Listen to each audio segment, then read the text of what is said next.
आप सभी जिस तरह से हमें उत्साहित कर रहे हैं, प्रोत्साहित कर रहे हैं, उसी प्रकार हमें लगता है कि नई नई जानकारियां आपको देनी चाहिए और मैं देता आ रहा हूं।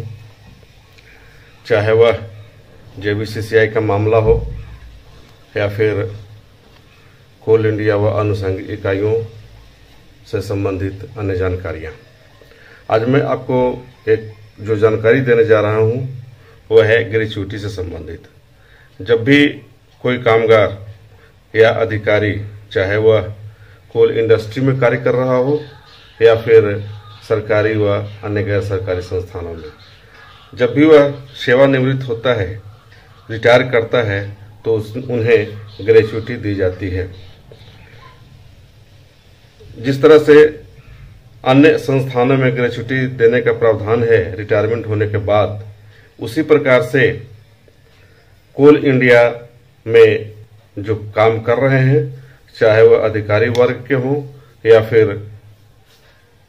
कर्मचारी वर्ग के हों, नॉन एग्जीक्यूटिव या एग्जीक्यूटिव, सभी को ग्रेच्युटी दी जाती है, ग्रेच्युटी का भुगतान किया जाता है। इसके लिए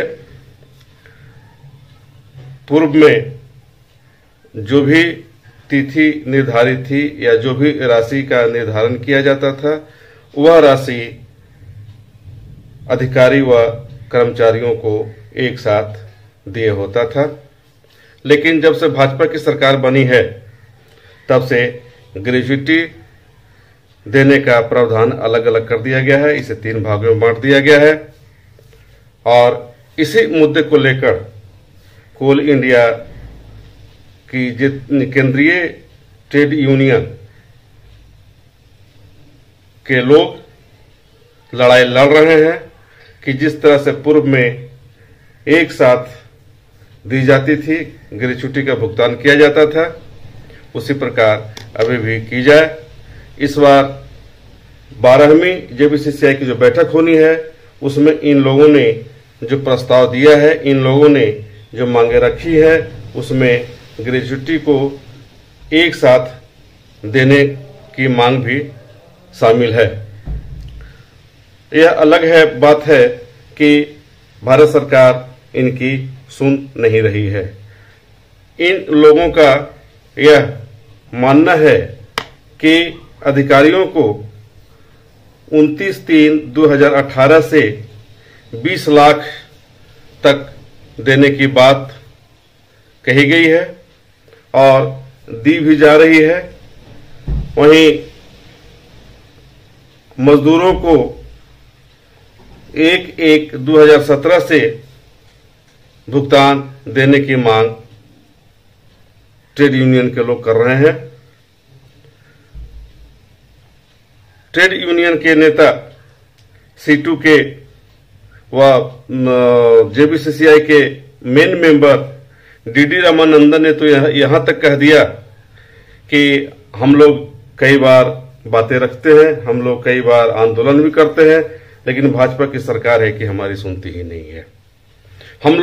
हम सभी 1/1/17 से सभी को ग्रेच्युटी का भुगतान दिया जाए, इस मामले को लेकर हमेशा संकल्पित रहे हैं और हमेशा हम लोग आंदोलन करते रहे हैं और सरकार का ध्यान आकृष्ट कराते रहे हैं। कोल इंडिया प्रबंधन मान भी जाती है, लेकिन भारत सरकार उनकी बातों को नहीं मानती। यह पूरा का पूरा मामला भारत सरकार के पाले में है। अगर वह भारत सरकार मानती है कि नहीं, इन्हें यह भुगतान 1/1/17 से दी जाए, इसके लिए सहमति प्राप्त करती है, सहमति देती है भारत सरकार, तभी सभी को निर्धारित इस तिथि से ग्रेच्युटी का भुगतान किया जाएगा। इस संबंध में DD रामानंदन ने क्या कहा, आइए हम सुनते हैं इस मामले में कि उनका क्या विचार है और उन्होंने किन किन तिथियों की चर्चा की है। कि मजदूरों को, कोयला मजदूरों को या हिंदुस्तान का तमाम मजदूरों को 29/3/2018 से 20 लाख का तक देने का बात हुआ है। ये सीलिंग हो गया, 20 लाख। उसके बाद ग्रेच्युटी एक्ट में परिवर्तन करके 20 लाख तक देने का हुआ है। और यदि अगर आपका डीए जो है 20% 50% अगर डीए हो जाता है बढ़ते बढ़ते, तो ग्रेट्युटी 25% तक होने का भी आदेश मैंने जो पारित किया है उसमें है 25% भी ग्रेट्युटी होगा यदि आपका डीए 50% हो जाता है तो। एक बात ही हुआ। दूसरा बात है कि थर्ड पीआरसी के आधार पर, थर्ड पे कमीशन रिकमेंडेशन, जो हिंदुस्तान का पब्लिक सेक्टर का, तमाम पब्लिक सेक्टर का 265 पब्लिक सेक्टर के अफसरों के लिए जो केंद्र सरकार ने जो रिकमेंडेशन दिया, उसी आधार को जिसको कैबिनेट ने अप्रूव करके उन लोगों को भुगतान किया वेतन का, थर्ड पीआरसी जिसको बोलता है, रिविजन रिकमेंडेशन, उसका आधार पर उसमें लिखा हुआ है कि 1/1/17 से हिंदुस्तान का पब्लिक सेक्टर का अफसरों को देना है 20 लाख ग्रेट्युटी। उसी के आधार पर कोयला में भी 20 लाख दिया गया। ये सरकार का आदेश है, कोल इंडिया का कोई आदेश नहीं है।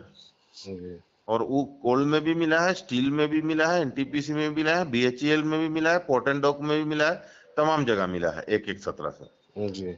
और 7th पे कमीशन रिकमेंडेशन का आधार पर भारत सरकार ने अपना यहाँ काम करने वाला तमाम कर्मचारियों को, केंद्रीय कर्मचारियों को, इनकम टैक्स है या जितना भी आप देख रहे हैं केंद्रीय संस्थान जो है, वहां पर 1/1/17 से 20 लाख ग्रेट्युटी का सीलिंग 20 लाख तक कर दिया है। तो 1/1/16 से है केंद्रीय कर्मचारियों को, 1/1/17 से है पब्लिक सेक्टर के अफसरों को, और 29/3/2018 से बाकी तमाम मजदूर वर्ग को हिंदुस्तान का।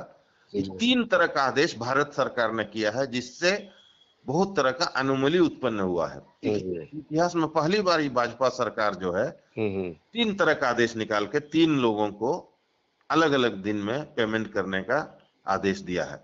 इसका खिलाफ कोयला तमाम यूनियनों ने आवाज उठाया था। इसको नहीं सुन रहे हैं कोल इंडिया, क्योंकि कोल इंडिया नहीं सुन सकता है जब तक सरकार नहीं बोलेगी। सरकार 20 लाख देने के लिए आदेश किया है 29/3/18 से कोयला मजदूरों को या कोई भी मजदूरों को। उससे पहले से अगर देना होगा तो भारत सरकार का अनुमति उनको चाहिए, जो कि भारत सरकार अनुमति नहीं दे रही है। यहाँ अगर कोई भेदभाव किया है इसमें तो भाजपा सरकार ने किया है, ना कि कोल इंडिया या बाकी किसी का इसमें दोष नहीं है। दोषी है भाजपा सरकार, जो कि चारों यूनियनों ने स्टैंडर्डाइजेशन कमेटी में या एपेक जेसीसी में इस मुद्दा को इस आधार पर उठाया था कि आज तक कोयला उद्योग के इतिहास में कोयला उद्योग अधिकारियों को और मजदूरों को अलग अलग डेट पर ग्रेट्युटी नहीं दिया गया। एक ही डेट पर भुगतान किया गया था। इतिहास यही है। 1.5 लाख से 3 लाख, 3.5 लाख, 5 लाख, 10 लाख, 20 लाख, ये सब जो हुआ, इस बार खाली इस सरकार ने अलग अलग डेट पर दिया। हम लोगों को मांग था कि नहीं, आज तक भेदभाव नहीं हुआ था, इसलिए हम लोगों को भी 1/1/17 से दिया जाए। आज भी जो चार्टर ऑफ डिमांड है चारों यूनियन का, इस बार का जो 11वां, उसमें भी इसको शामिल किया गया है। लेकिन ये लड़ाई खाली कोल इंडिया से नहीं है, ये लड़ाई भारत सरकार से है। भारत सरकार जब तक नहीं बोलेगा, कोल इंडिया को आदेश नहीं देगा या अनुमति नहीं देगा, तब तक कोल इंडिया इसको पेमेंट नहीं कर सकता है। इसीलिए इस दबाव भारत सरकार पर बनना चाहिए, कोयला मंत्रालय पर बनना चाहिए। वहां से आदेश सरकार, कोल इंडिया तो एग्री कर गया था हम लोगों का मीटिंग में, लेकिन वहां भेज दिया तो वहां रोक दिया। यही है मुद्दा। अगर आप हमारा चैनल देख रहे हैं तो प्लीज इस चैनल को लाइक, शेयर और सब्सक्राइब जरूर करें, ताकि हम आपको देश विदेश तक की खबरों से अपडेट रख सकें। स्वदेश वाणी।